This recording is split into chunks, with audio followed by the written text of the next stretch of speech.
Ghotki district bar Ghotki के general secretary advocate वज़ीर अहमद घोटो, अॻूणे सदर एडवोकेट असगर अली पनिहार, एडवोकेट सदाम चंद, अॻूणे जनरल सेक्रेटरी एडवोकेट इम्तियाज़ अली मलाणो ऐं एडवोकेट आसिफ हुसैन धारेजो सां गॾिजी प्रेस कॉन्फ्रेंस कंदे चयो त डिस्ट्रिक्ट बार घोटकी जी सालियाने चूंड वक़्तसर कराई वञनि त जीअं वकीलनि में पैदा थियल बेचैनी ख़त्म थी सघे। हुन चयो त मुख़ालिफ़ ग्रुप जा वकील असां मथां चूंडूं वक़्त ते न कराइण जा इल्ज़ाम लॻाए रहियूं आहिनि, जेके बेबुनियाद आहिनि, छाकाणि त असां जमहूरियत पसंद माण्हू आहियूं। असीं चाहियूं था त डिस्ट्रिक्ट बार घोटकी जी चूंडूं वक़्तसर थियनि, पर अलाए छाजे करे 14 डिसंबर ते थियल चूंडूं बग़ैर कंहिं जवाज़ जे अण ऐलानियल मुदे ताईं मुलतवी कई वियूं आहिनि। एडवोकेट वज़ीर अहमद घोटो चयो त मुख़ालिफ़ धुर असां मथां लाइब्रेरी जे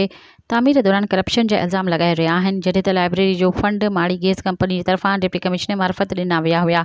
करप्शन कीअं थींदी आहे? हुन चयो त लाइब्रेरी में जेके शइ जी कमी आहे या जेके कम रहियल आहिनि, उन बाबति जनरल सेक्रेटरी जी हैसियत सां ठेकेदार खे नोटिस जारी कयो वियो आहे। हुन चयो त असां सिंध बार काउंसिल जे मेंबर एडवोकेट अब्दुल रज़ाक मेहर खे अपील कयूं था त वक़्त सां डिस्ट्रिक्ट बार घोटकीअ जूं चूंडूं कराई वञनि त जीअं वकीलनि में पैदा थियल बेचैनी ख़त्म थी सघे।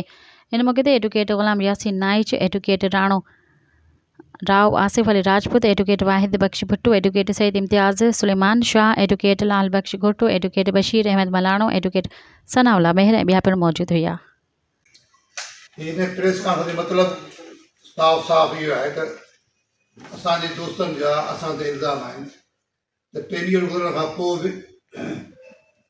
हीअ दोस्त जी बाडी आहे, उहा बाडी क़ाबिल थी वेठी आहे ऐं इलेक्शन नथा कराइनि।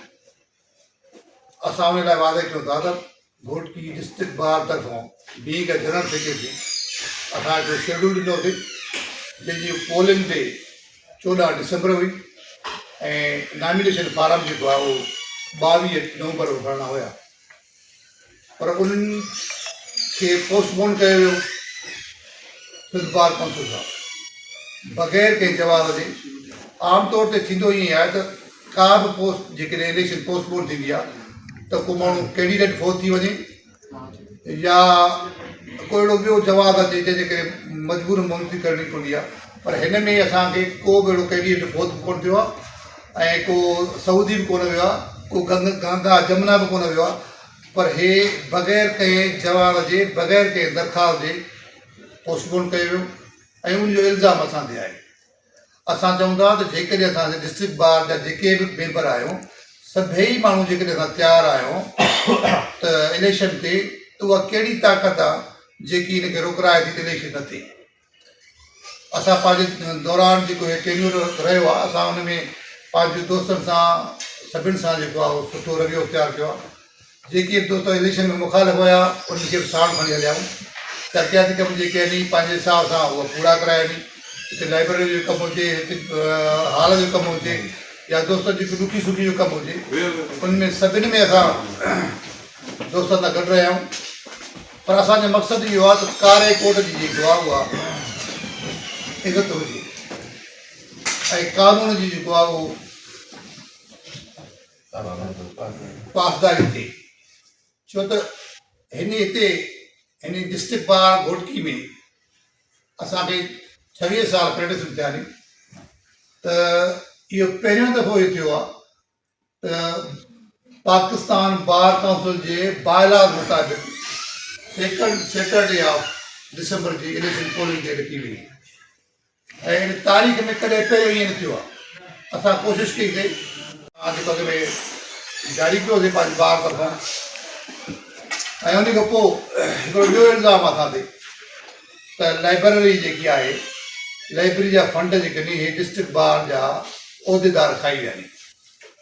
असां चऊं था त बाबा लाइब्रेरी जेकी ठही आहे माड़ी गैस कंपनी जा